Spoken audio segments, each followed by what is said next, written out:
ressemble. Il est le Dieu de gloire, élevé dans les cieux. Personne n'est comme lui. Personne n'est comme lui.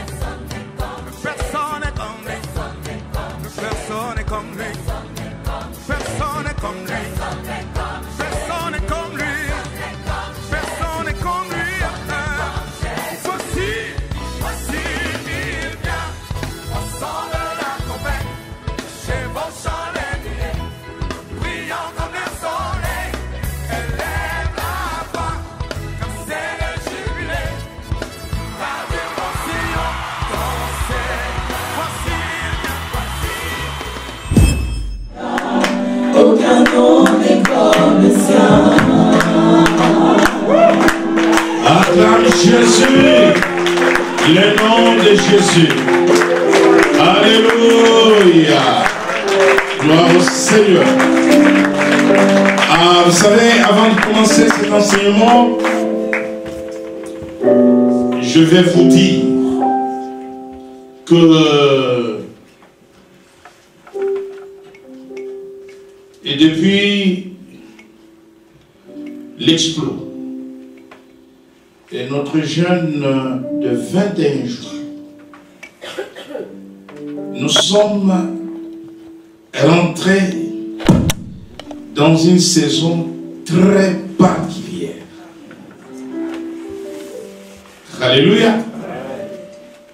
Et il y a de quoi à saisir en cette saison très particulière. La grâce de Dieu. Vous savez, ce qui est précieux est difficile à voir.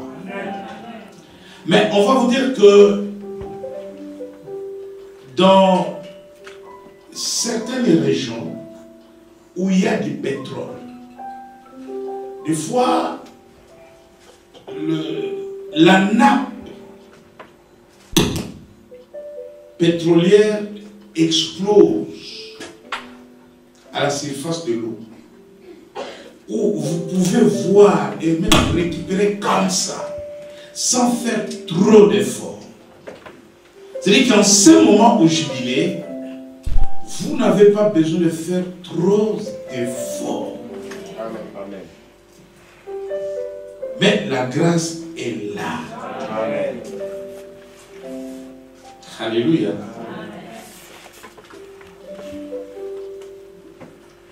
Je n'ai pas reconnu une de mes collaboratrices dimanche ici. Elle est dans la salle et quand je la regarde, je comprends que quelque chose s'est passé dans sa relation avec Dieu. Une nouvelle expérience, bien-aimé dans le Seigneur. J'étais à une réunion importante et le travail devrait commencer à 17h30 avec un groupe d'avocats. 18h, la réunion n'était pas prête et je dis si à 18h15 elle ne commence pas, je préfère perdre l'argent et je pars. Parce que moi j'ai une réunion de Dieu qui m'attend à 19h. C'est-à-dire que je minimisais même ce que je devrais gagner pour être là. Alléluia. Bien-aimé, c'est une saison particulière.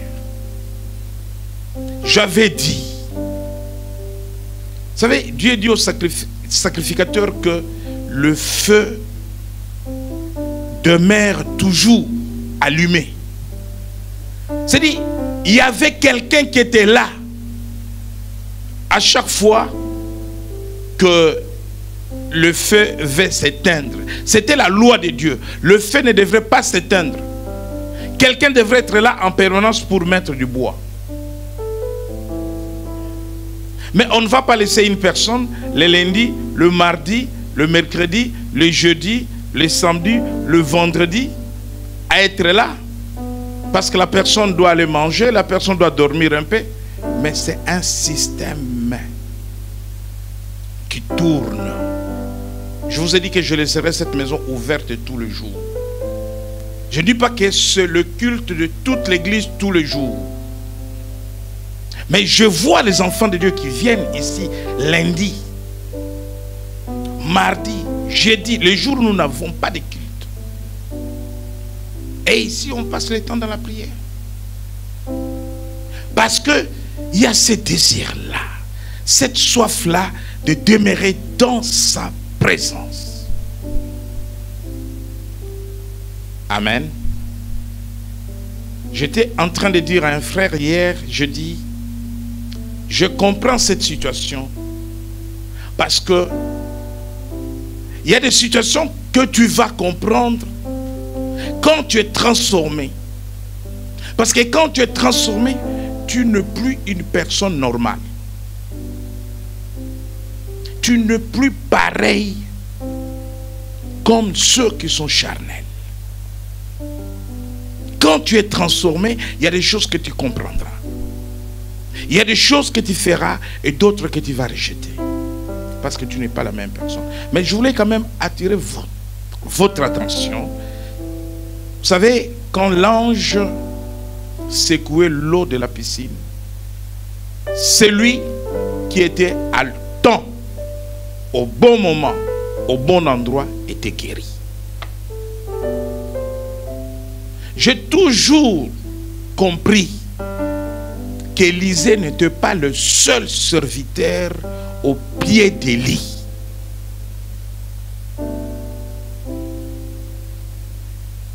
Il a reçu ce qu'il a reçu parce que je pense que les autres étaient distraits.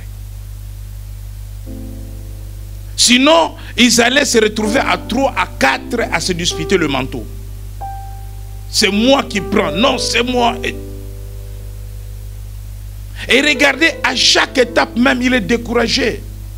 Même le prophète lui-même dit, reste ici. Et il refuse. Alléluia. Et je pense à ce temps-là pour le jubilé. Je pense à ce temps-là pour les enfants de Dieu. Avant que j'enseigne, un enfant de Dieu, vous savez, la relation avec Dieu, c'est une relation spirituelle. Je parlais avec une bien-aimée qui était en pleurs. Et avant qu'elle n'ouvre sa bouche, je lui ai dit ce qu'elle pensait.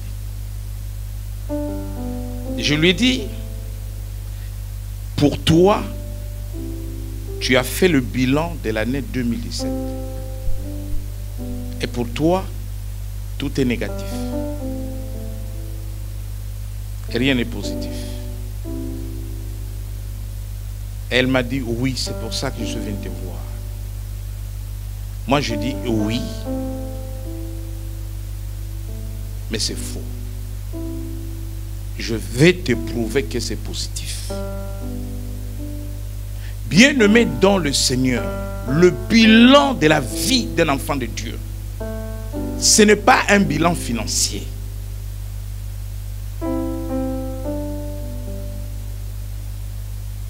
Parce que tu vas voir que dans ton bilan de l'année, pourquoi il est positif? D'abord, parce que tu n'es pas mort en 2017.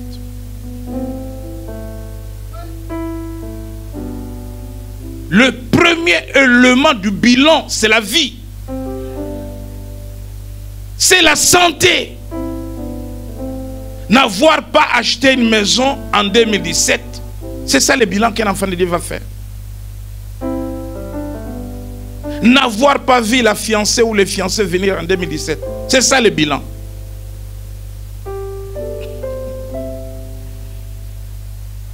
Amen. Ton bilan est positif. Parce que tu es là. Combien d'enterrements tu as fait en 2017? Combien de visites dans des hôpitaux toi tu as fait? Tu vois?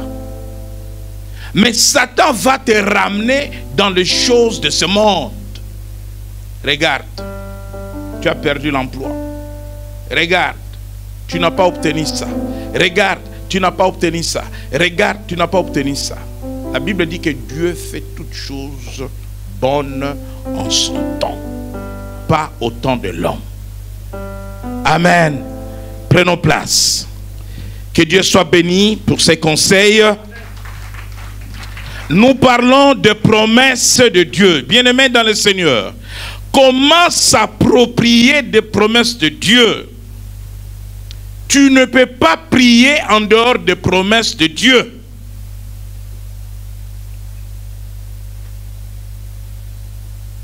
Ta prière va s'appuyer sur les promesses de Dieu. Nous avons vu dès le départ qu'une promesse, c'est une alliance. Un serment.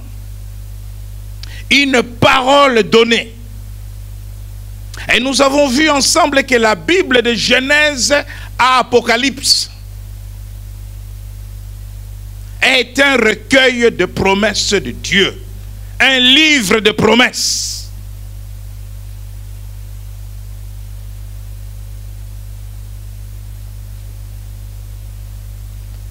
Et considérer les promesses comme notre héritage.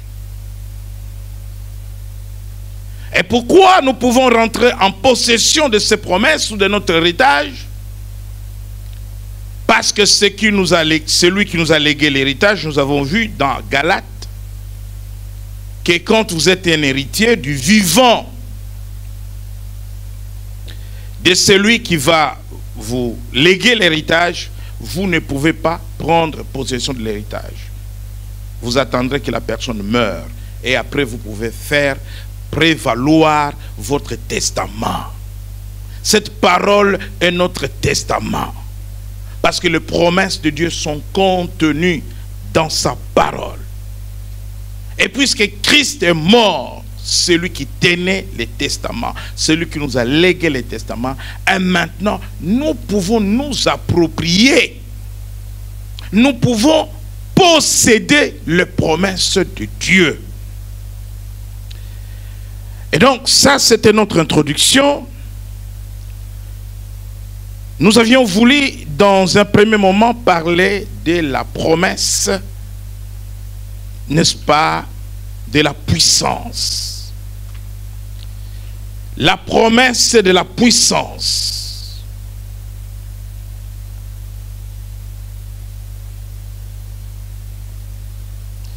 En ce qui concerne la promesse ou les promesses de la puissance, parce que elles sont nombreuses,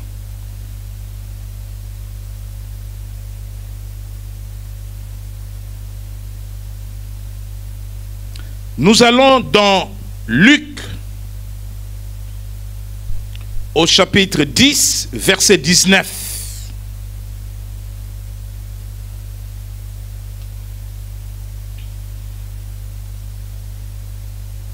Une bonne façon de prier, d'intercéder, de demander, de faire des déclarations prophétiques, c'est d'abord d'étudier et connaître les promesses de Dieu. Et au travers les promesses de Dieu, ce qui nous revient en termes de droit acquis. Luc, chapitre 10, verset 19. J'ai lu la parole de Jésus-Christ.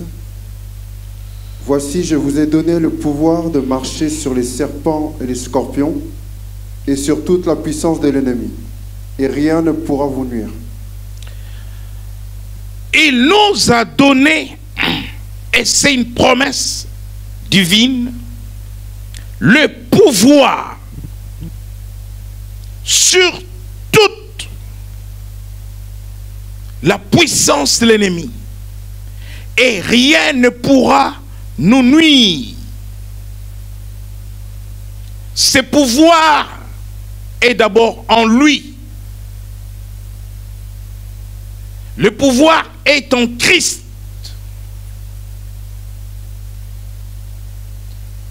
Et il nous l'a donné. Je vous ai donné.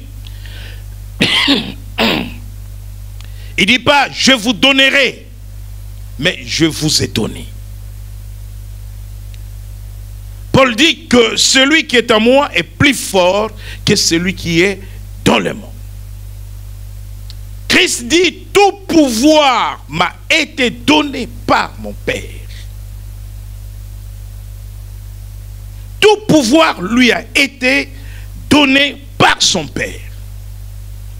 Maintenant, comment Christ, parce qu'il nous a donné cette puissance, c'est une promesse, la promesse c'est la puissance, pour que nous soyons puissants, de manière à exercer ce pouvoir,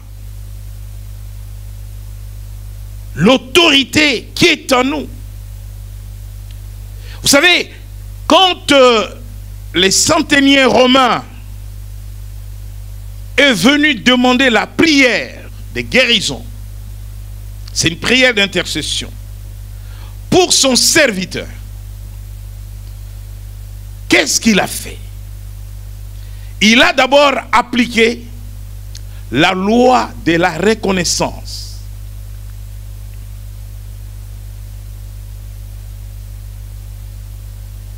La loi de la reconnaissance. Cette loi consistait à reconnaître la grâce qui est en Jésus.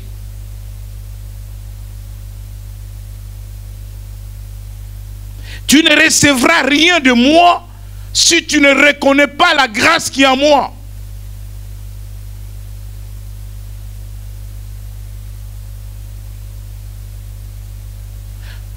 C'est la loi de la reconnaissance.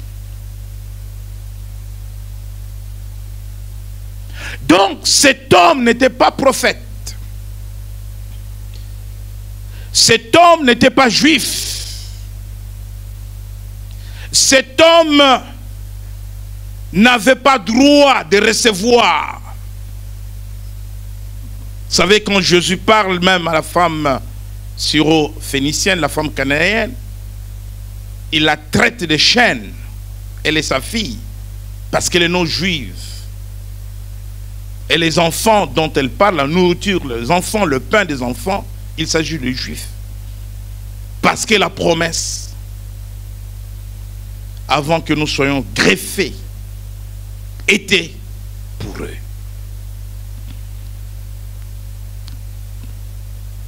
Mais pour avoir appliqué la loi de la reconnaissance,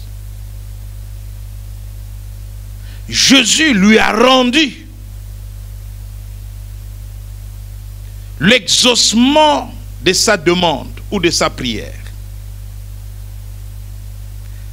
Il était un officier de l'armée romaine, commandant en chef.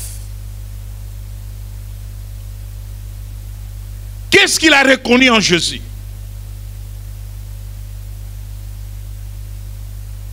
La femme samaritaine a reconnu que Jésus est prophète. Mais elle a reçu une grâce prophétique. Les centeniers disent à Jésus ceci: que moi, je suis chef, je suis commandant. J'ai le pouvoir de donner les ordres à mes hommes et mes hommes exécutent.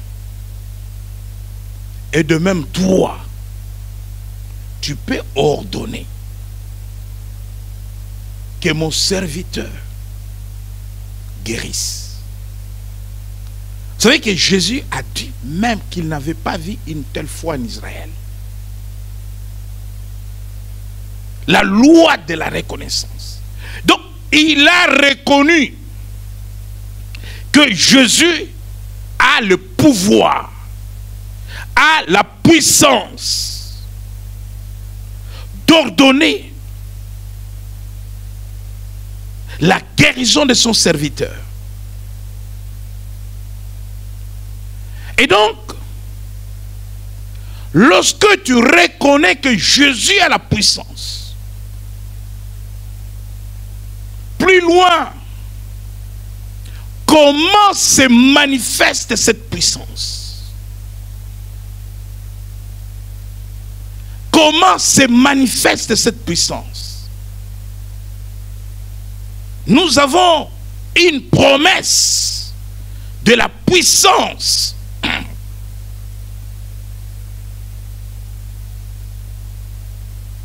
que Jésus nous a donnée. Mais cette puissance est en lui. Et nous savons qu'il est en nous. Comment se manifeste la puissance de Dieu en Jésus? La puissance se manifeste dans le sang de Jésus. Dans le sang de Jésus, il y a une puissance. Et la puissance du sang de Jésus est une promesse pour chacun d'entre nous. Je dois m'approprier face à la diversité, face à toute situation difficile, de la puissance qui se trouve dans le sang de Jésus. Et je dois exercer cette puissance qui est dans le sang de Jésus.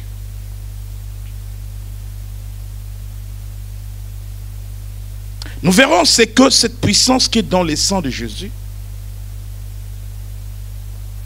apporte dans la vie de chacun d'entre nous. Donc c'est comme si tu prends Jésus, tu es en train maintenant de le décomposer, tu cherches où se trouve cette puissance. Et c'est dans les cheveux, et c'est dans les ongles, et c'est dans le ventre, parce que... Alléluia. Tu es en train de décortiquer cette puissance. Elle est en Jésus, mais elle est où cette puissance? Premièrement, dans le sang de Jésus. Et cette promesse-là est pour toi. Bien-aimé dans le Seigneur. Satan, les démons, les puissances des ténèbres, les puissances invisibles et visibles, maléfiques, démoniaques, ne supportent pas que l'on invoque le sang de Jésus. Ça fait très mal. Le sang de Jésus. Donc, premièrement, la puissance qui se trouve dans le sang de Jésus. Je crois que le temps ne nous permettra pas aujourd'hui de voir toutes les puissances, mais je peux énoncer d'autres. Il y a une promesse de la puissance qui se trouve dans son sang pour nous. On doit utiliser ça. 1. 2. Il y a une puissance dans le nom. Le nom. Est-ce que tu peux toucher le nom de quelqu'un? C'est vraiment abstrait, le nom. Mais quand tu confesses seulement son nom, le plus beau nom que Dieu n'a donné à aucun ange, il y a une puissance dans son nom. Et c'est une promesse. La puissance du nom de Jésus. Des fois, nous ne savons pas la différence entre la puissance qu'il y a dans le sang, la puissance qu'il y a dans le nom. Troisièmement, ça c'est sa parole. Ne regarde pas ta Bible est comme un livre ordinaire. C'est sa parole. Dans sa parole, il y a aussi une puissance. C'est encore une promesse.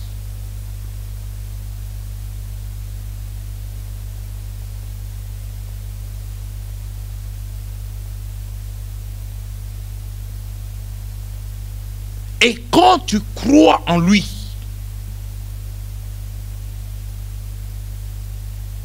il y a deux dimensions dans la foi. Quand tu ne doutes de rien, c'est la foi que tu actives qui est en toi. La foi par rapport à toi-même. Tu crois. La deuxième dimension de la foi, tu crois en lui. Ça, c'est une autre dimension de la foi. Et donc, dans la foi en Jésus, la foi en Jésus libère aussi une puissance. Revenons sur la première puissance, la promesse de la puissance dans le sang de Jésus. Lisons dans Lévitique au chapitre 17, verset 11, rapidement.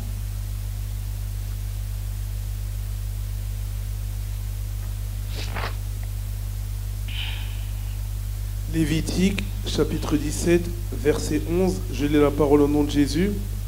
Car la vie de la chair est dans le sang. Je vous l'ai donné sur l'autel afin qu'il serve d'expiation pour vos âmes. Car c'est par la vie que le sang fait l'expiation. Amen. La vie est dans le sang.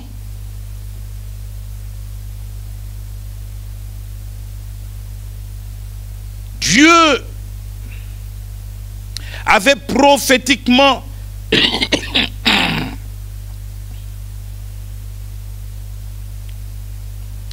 couvert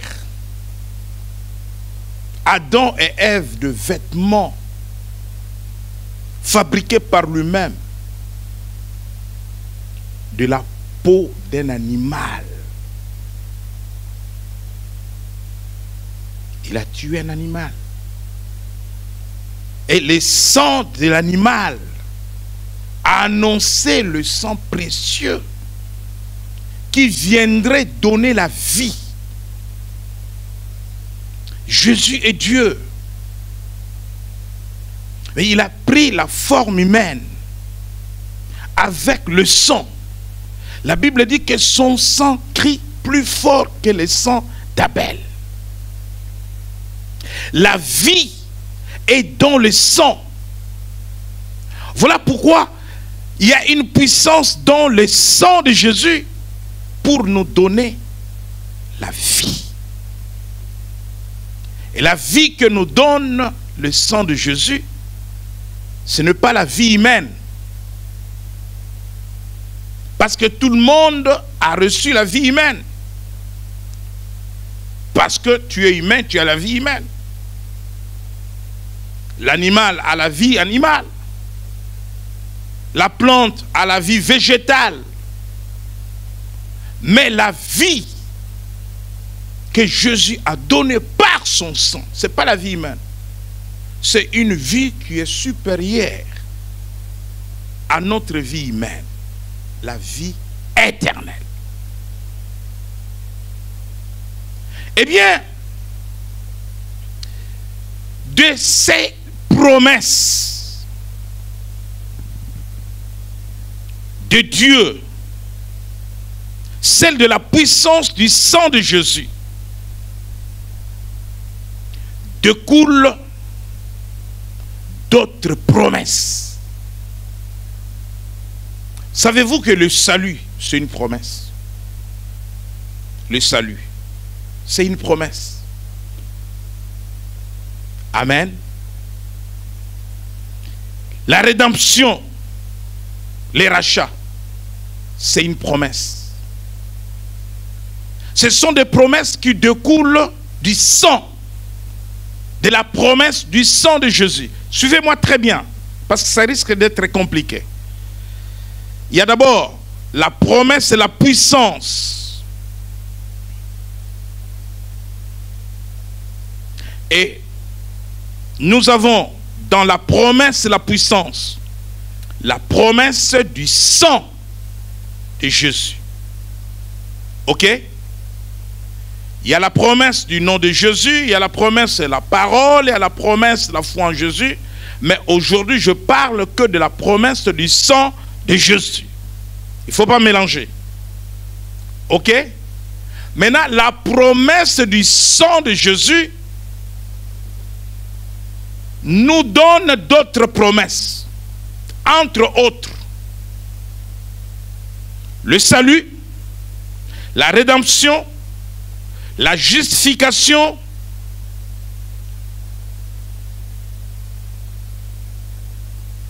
la justice, la sanctification, la puissance de vaincre l'ennemi, la délivrance,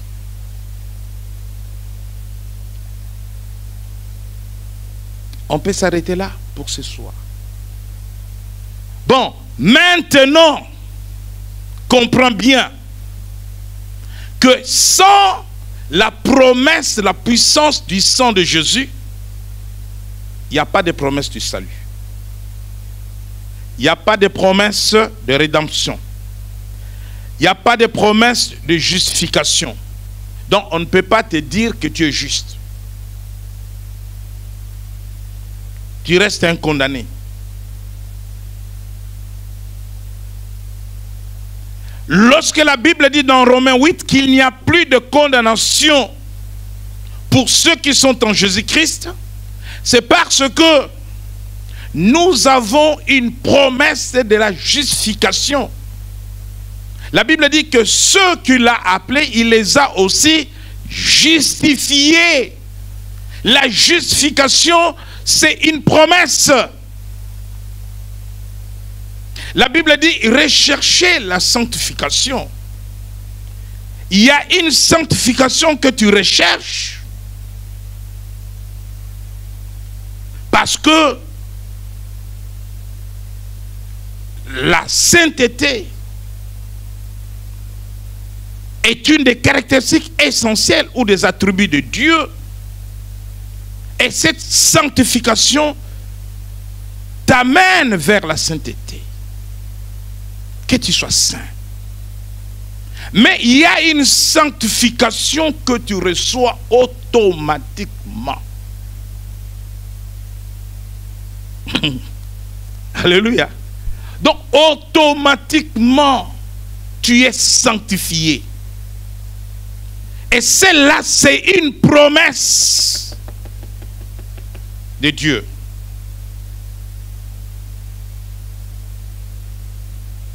Tu reçois la justice. Tu es juste.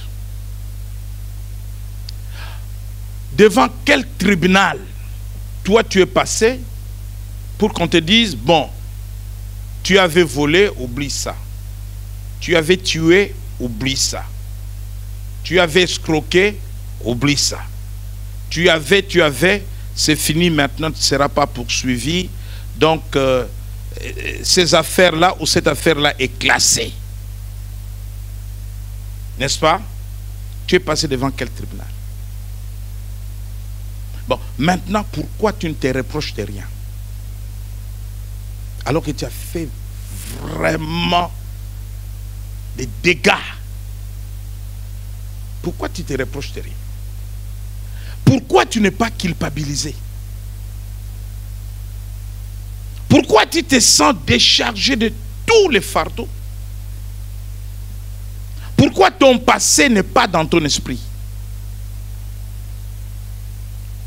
C'est parce que tu as reçu la promesse de la justification. Est-ce que tu peux oublier les choses que tu as fait aussi facilement comme ça? Et faire comme si rien n'était? Tu vois? Donc la justification, c'est une promesse.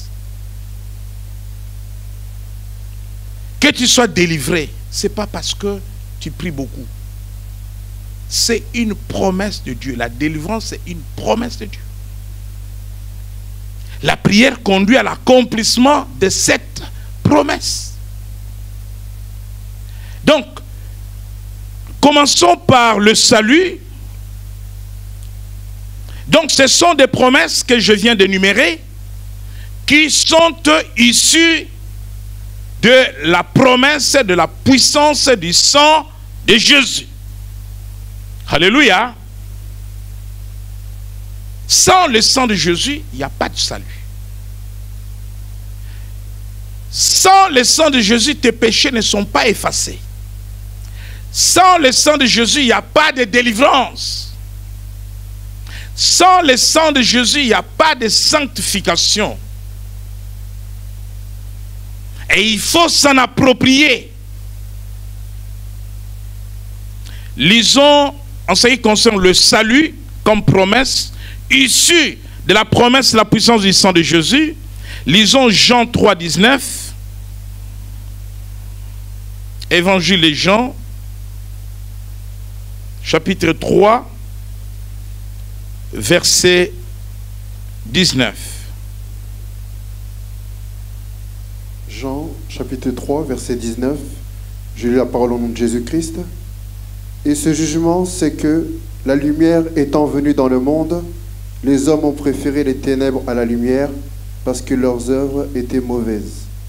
Et remonte au verset 18.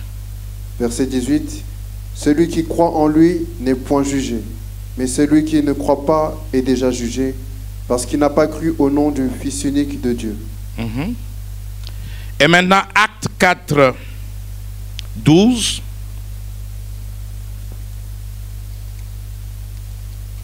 Acte chapitre 4, verset 12. Il n'y a de salut en aucun autre, car il y a sous le ciel aucun autre nom qui ait été donné parmi les hommes, par lequel nous devions être sauvés. Et donc, il n'y a pas un autre nom de qui qu'on peut citer, en qui nous pouvons être sauvés. Le salut est passé par sa mort et par son sang expiatoire. Le salut est une promesse de Dieu. La Bible dit que Dieu a tant donné, a tant aimé le monde. Il a donné son Fils unique afin que quiconque croit en lui ne périsse point, mais qu'il ait la vie éternelle. C'est une promesse du salut et qui découle, n'est-ce pas, de la puissance du sang de Jésus. Deuxièmement, la rédemption, la promesse de la rédemption. Lisons Apocalypse 3, 9. Apocalypse 3, 9.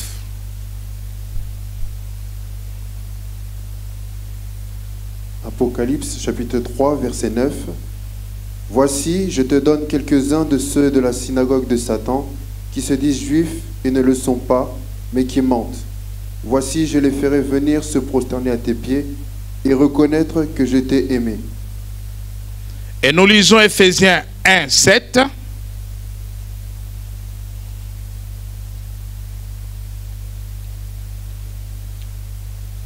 Éphésiens chapitre 1er, verset 7. En lui, nous avons la rédemption par son sang, le pardon des péchés, selon la richesse de sa grâce. Sans le sang de Jésus, nous n'avons pas la rémission des péchés. Sans le sang de Jésus, nous n'avons pas la rédemption, c'est-à-dire le salut. Troisièmement, la justification. Il n'y a plus de condamnation pour ceux qui sont en Jésus-Christ. Quand nous lisons Romains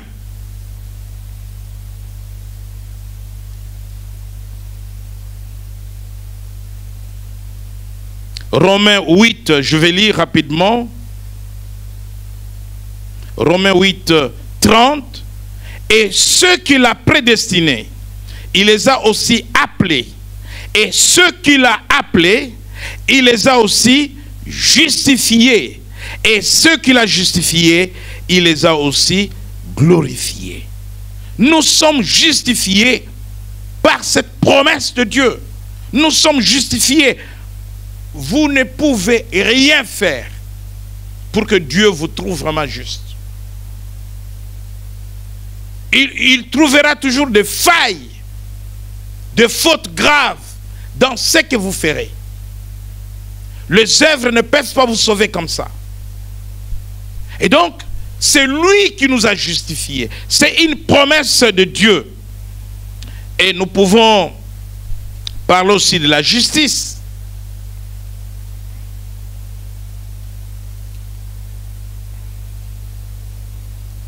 La justice, comme une promesse qui découle dans Romains 3, 21, 22.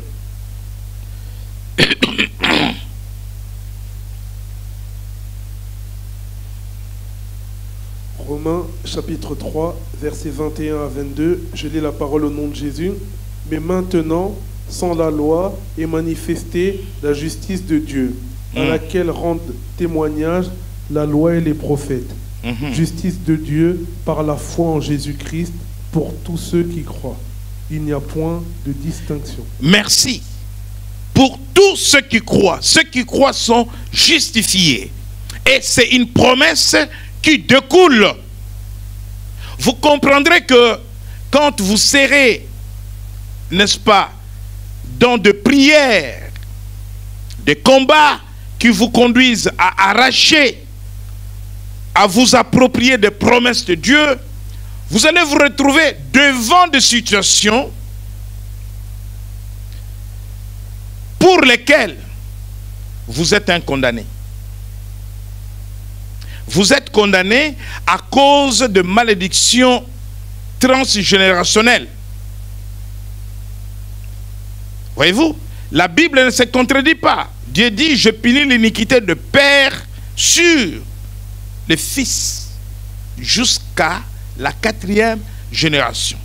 Mais lorsque vous avez reçu Jésus-Christ comme Seigneur et Sauveur, vous êtes devenu enfant de Dieu.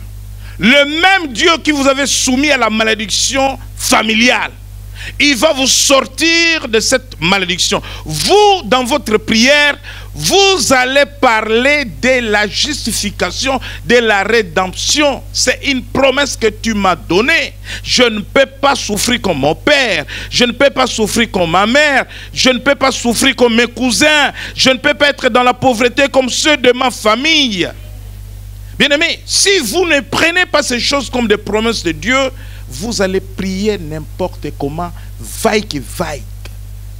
La prière de succès, la prière qui change quelqu'un, consiste à prendre les promesses de Dieu et les traduire. On s'approprie les promesses de Dieu. Vous les possédez pour vous.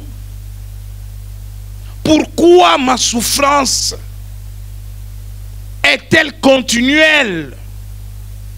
Tu regardes ta position, d'où tu viens, malédiction, pauvreté, échec, difficulté. Tu te dis, oui, c'est vrai. Parce que voici mes racines.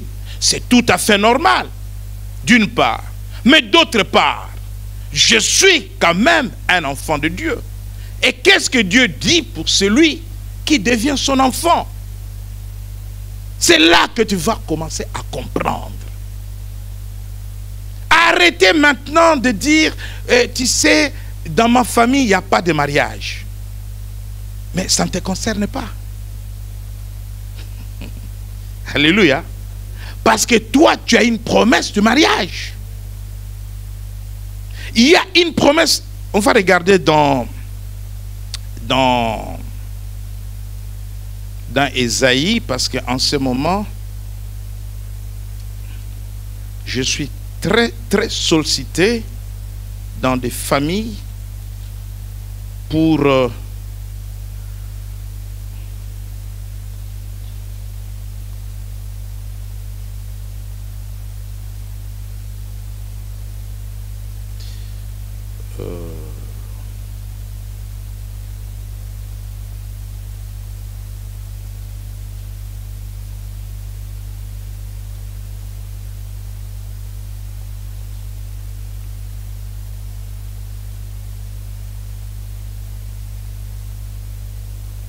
Ok.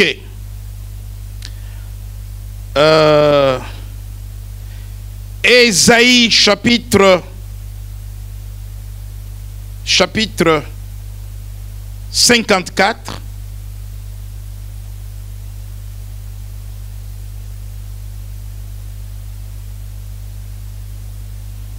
Verset 13. Ésaïe chapitre 54, verset 13. Il y a une promesse. Ok? Tous tes fils seront disciples et grande sera la prospérité de tes.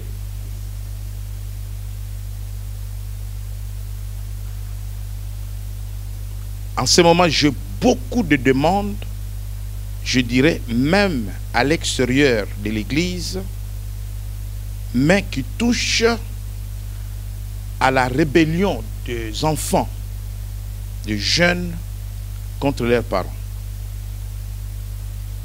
Je suis là-dessus en ce moment. C'est une épidémie. Gardez ce texte-là. Oui, je vous dis, c'est une épidémie. Il y a des enfants, des familles chrétiennes qui sont devenues de plus en plus qui deviennent des musulmans. On m'appelle pour aller gérer ces choses, c'est trop compliqué. Trop compliqué. Je peux vous dire, même les enfants des serviteurs de Dieu, c'est grave. Bon. Deutéronome. Hein? Deutéronome, chapitre 28. Ces chapitres parlent de malédiction. Deutéronome, chapitre 28. Pour ça, j'ai été même en Autriche intervenir pour ce dossier-là dont je vous parle. Un homme riche m'a invité. Il ne sortait plus malgré son argent. Parce que ses fils et ses filles faisaient des scandales à Vienne. Dans toute la communauté. Quand il y avait des mariages, lui ne sortait pas, il n'allait même pas. Quand il y avait des bagarres, dans des fêtes, partout, c'était ses enfants, lui. Et il avait honte que les gens le voient. Un homme riche. Il m'a envoyé les billets, je suis allé là-bas, régler ces problèmes-là. Deutéronome chapitre 28, verset 32. Tes fils et tes filles seront livrés à un autre peuple. Tes yeux le verront et languiront tous les jours après eux, et ta main sera sans force. Ils ne t'écouteront pas. Ils n'écouteront pas ton conseil. Ta main sera sans force. Tes fils et tes filles seront livrés à un autre peuple. C'est la rébellion des fils. La rébellion des fils et des filles vis-à-vis de leurs parents. C'est un signe de malédiction, cette rébellion-là. Pourquoi? Parce que Dieu ordonne aux fils et aux filles d'honorer leurs parents afin que leur jour se prolonge. Ok? Maintenant, toi, tu es dans cette situation. Le problème, c'est quoi? Ce n'est pas d'appeler le monde entier. Voilà ce qui m'arrive. Le problème, ce n'est pas de pleurer. Le problème, ce n'est pas d'aller te battre avec les enfants. Parce que je vis des parents pourchasser le jeune à gauche, à droite. Les corriger même dans la rue. Là n'est pas le problème. Tu te retrouves dans une situation de malédiction. N'oubliez pas que Dieu dit, je mets devant toi la bénédiction et la malédiction. La vie et la mort. N'oublie pas que là où il y a une malédiction, il y a aussi une bénédiction. Là où il y a la mort, il y a aussi à côté la vie. Il y a un choix à faire. Si tu te retrouves dans une situation difficile, des rébellions d'enfants, nous sommes là. Là, nous sommes sous la malédiction. Toute rébellion, même dans l'église, même dans la famille, toute rébellion vis-à-vis de celui qui a une autorité sur toi, ton pasteur, ta mère, ton père, ton chef, même dans l'entreprise. Toute rébellion a des conséquences sur la vie du rebelle. Les conséquences peuvent être lointaines. Et donc, lorsque tu es dans cette situation, comment tu vas prier? Comment tu vas prier? Comment ils vont revenir? Parce que Dieu doit faire en sorte que ces enfants reviennent au contrôle de l'autorité parentale. Comment tu fais? Voilà pourquoi il faut s'approprier de promesses de Dieu. Tu pars de Deutéronome et tu viens dans Ésaïe 54. Dans tes prières, Père, tu m'avais promis. 13, 54, 13. Tous tes fils seront disciples de l'Éternel. Mais mes enfants ne prient pas. Et ils sont devenus musulmans. Et ils sont devenus bouddhistes. Ils mangent que des légumes. Mais tu as une promesse. Est-ce que cette promesse-là, tu as compris que tu dois, toi, la posséder? Et tu dois prier sur la base de cette promesse-là. C'est comme ça que Dieu va toucher leur cœur pour qu'ils deviennent ses disciples. Parce que c'est une promesse dans sa parole. La malédiction dont nous avons parlé dans Deutéronome, ce n'est pas pour toi. Même si cela est arrivé dans ta maison, toi, ferme Deutéronome, viens dans Ésaïe, ouvre-la, reste là. Tu verras. Tu verras comment Dieu travaille. Voilà pourquoi je parle de ce thème important. Comment s'approprier des promesses de Dieu. Après notre mariage, nous n'avions pas d'enfants. Nous étions fiancés. Nous n'étions pas encore mariés. Nous sommes rentrés dans la maison de Dieu. Ma femme avec une plaie. Elle venait d'être opérée.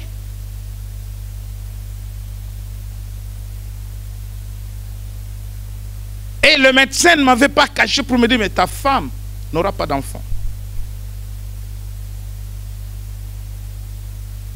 J'ai épousé ma femme par la foi, par l'amour. Imagine-toi, tu es un jeune fiancé, vous préparez le mariage, ta femme tombe malade, on l'opère, la plaie ne se cicatrise même pas. Elle a mis la robe blanche avec le pansement. Et le médecin m'a dit, elle n'aura pas d'enfant. Ma femme ne s'est jamais soignée pour concevoir.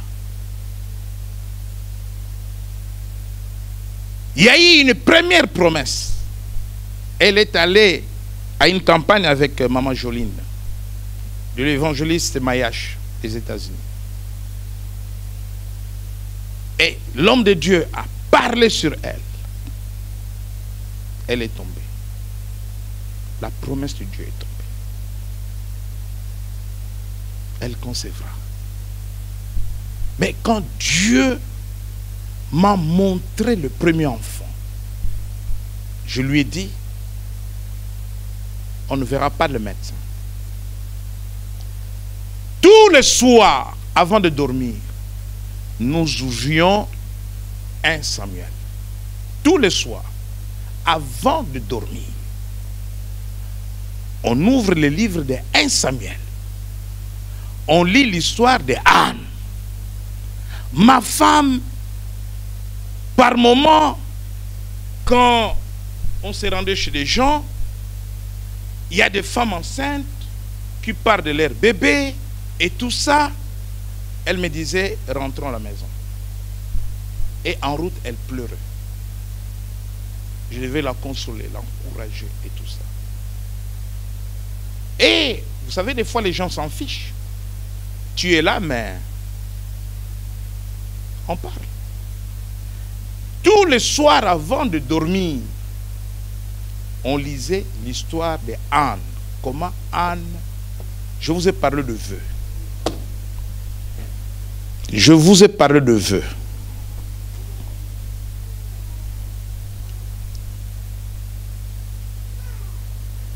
Et on lisait, on priait. On lisait, on priait. Parce que pour nous, nous devrions nous approprier de cette promesse-là. Il faut s'en approprier.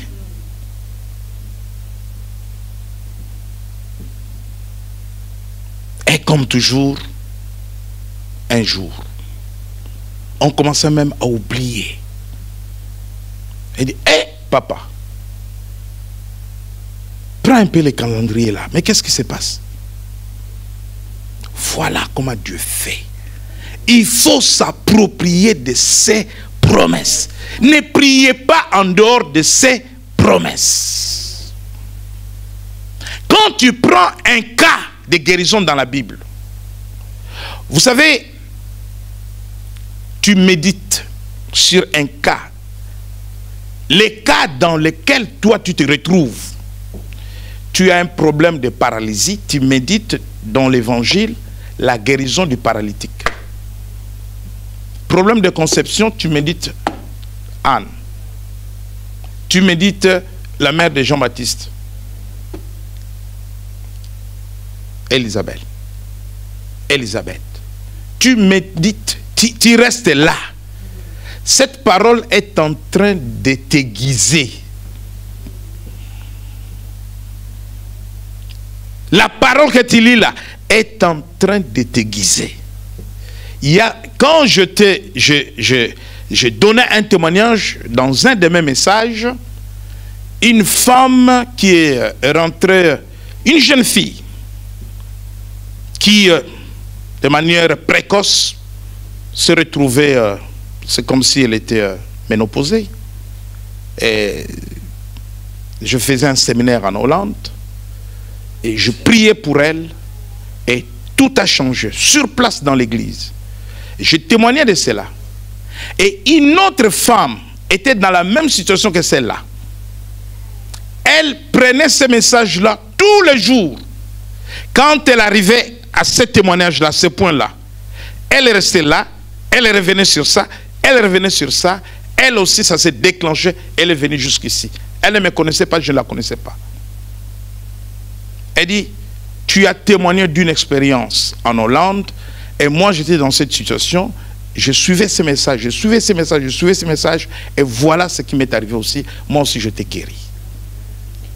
C'est-à-dire qu'elle s'est appropriée de cela comme une promesse. Bien-aimé, il faut être concentré sur l'objectif de la chose que tu recherches, que tu demandes à Dieu. Jésus parle de la persévérance. La parabole du juge inique, cette femme qui venait importuner le juge. Ne sois pas dispersé, reste. Tous les soirs, nous, on méditait 1 Samuel. On méditait 1 Samuel. 1 Samuel. 1 Samuel. On n'allait pas ailleurs. Et je fais un vœu à Dieu. Comme Anne avait fait un vœu à Dieu. Voilà pourquoi Brice ne m'a jamais échappé. Jamais. Il a souffert. Hein? Il ne m'a jamais échappé. Il n'y a pas un de mes enfants qui a passé plus du temps avec moi comme lui.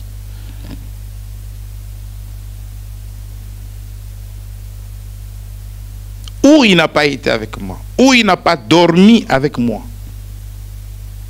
Même à 18 ans, même à 20 ans.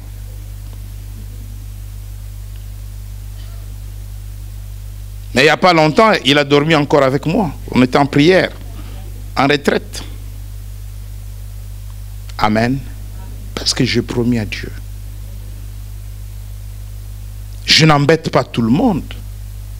Chacun a son appel. Mais lui, c'est un engagement. Reste dans la maison de Dieu. Sers Dieu. C'est comme un bébé pour moi. Minuit, tu es où? Même là, il est majeur, il travaille. Il sait. Il doit m'appeler avant de sortir. Il doit me donner son programme. Je vous dis vrai, vous pouvez lui poser la question. Des fois, je n'appelle pas Brouel pour savoir il est où. Mais lui.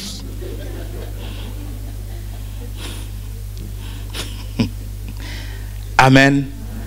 Parce que quand on fait un vœu à Dieu, il faut gérer cela. Sinon, ça peut se retourner contre toi. Bien-aimés, battez-vous dans les promesses de Dieu. Portez-les comme des vêtements. Restez dans ces promesses, dans ces paroles. Priez à base de ces promesses. Et vous verrez que avec la promesse qui est dans la puissance du sang de Jésus et d'autres qui en découlent, le salut, la rédemption, la justification, la justice, la sanctification. Ah, dans ma famille, il y a toujours... Non. Cela n'arrivera pas à tes enfants parce que la Bible dit que tes enfants seront disciples de l'Éternel. Tes filles seront disciples de l'Éternel. Alors, quand déjà quelqu'un disciple l'Éternel, c'est fini. Il n'y a pas de malédiction dans un disciple. Il n'y a pas d'abomination dans un disciple. Battez-vous d'abord qu'il soit disciple de l'Éternel. La promesse est là. Il faut prier sur base de cette promesse. Que le Seigneur vous bénisse.